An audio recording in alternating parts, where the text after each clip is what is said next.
EP. Yes. Why are you so reluctant to talk about it? You even, when I've watched you in conversation, it seems that there was about the two of you, kindred souls, you saw in each other something deep inside that you both knew, you both had, and it's almost now as if you were trying to protect that. Oh, yes. What is it? It was extremely special. It was very strong. Strong in that what? Our relationship was very strong and very serious and very real. We went together for 1 year, and he trusted me, and I do not want to betray his trust even in death. What would be betraying his trust? I knew him very, very well. So if you pointed out weaknesses that you knew that would, because all of us have them, and if we have a love relationship, then we certainly know about them. If you do that, it would be a betrayal of him to tell the truth about, whether it's about the best of him or the worst of him. There's been so much written that has been negative about him. I wanted to celebrate his life. The man that I knew. And what would you say to celebrate his life? The huge talent? He was so gifted, and it makes me extremely angry that all of a sudden all these people who made fun of him right near his death, all of a sudden, posthumously, right after he passed on, were writing reams and reams of stories on him, how gifted he was. Why didn't they do that when he was alive? So they could have saved his life. You understand? Yeah. Okay. I think you understand him very well, because you grew up in North Carolina. And that's the saddest thing about him.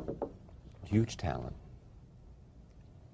thrown away, and friends were not there to save him from it.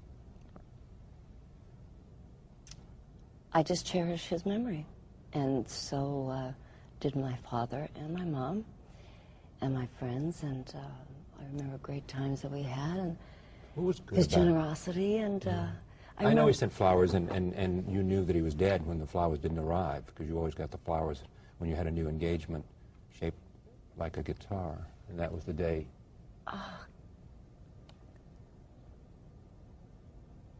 It was unreal. It was just unreal. But I remember, It's still hard for you. because I'm real private. And he was too. I remember a time when he, when I was living in this apartment with my parents, and oh, they were great. They were Danish. They were from Denmark. A sea captain and his wife. They were the landlords. And Mr.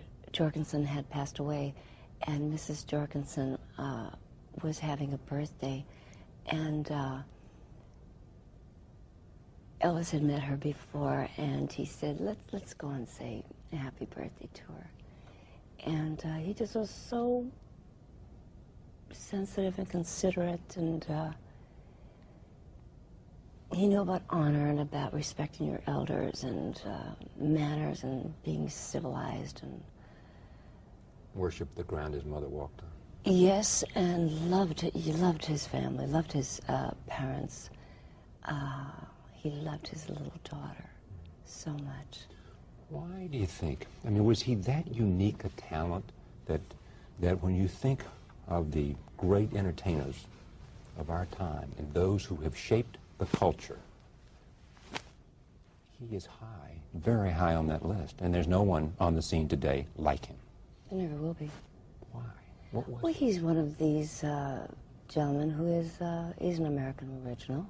That was it. There was a certain authenticity about who he was and the way he sounded and his what? Oh, yes.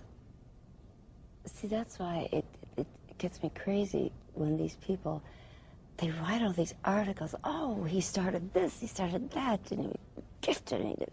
Why didn't they say that when he was alive? Because jealousy. Yeah. That's why. But help me understand this, and because this is important, because you knew him. What difference would it have made? Did he need that self-confidence? Did he need that sense of people who to write that so that he would not have turned to other things? I won't get into that. I wanted that for him. Because you loved him and because you wanted him to have the satisfaction of having that known about him. So he understood that other people knew. Yes. Yes. He didn't know. Or he didn't know that other people knew. This is getting very uncomfortable for me. Okay, I know, but just stay with me 1 second. I promise I won't go anywhere. But because it's not salacious. We're know talking that. about an appreciation of someone, we're not trying to rake over the worst of him. We're trying to understand the memory, which shouldn't be uncomfortable in a sense, except those parts that are private. I'm not asking about those parts. Yes. Am I?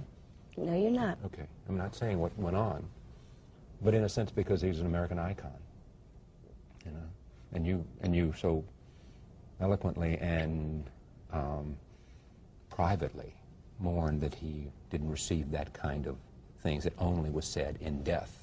You know, it's an extraordinary thing about death is that people begun to realize what might have been, about their friends, what should have been said before. Frequently, there are children who have their parents die.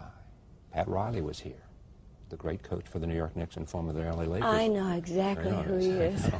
Saying that he didn't have a chance to say some things to his father he wished he had a chance to say.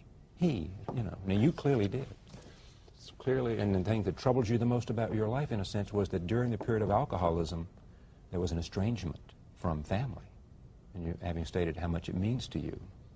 And it's just extraordinary that so frequently it takes death.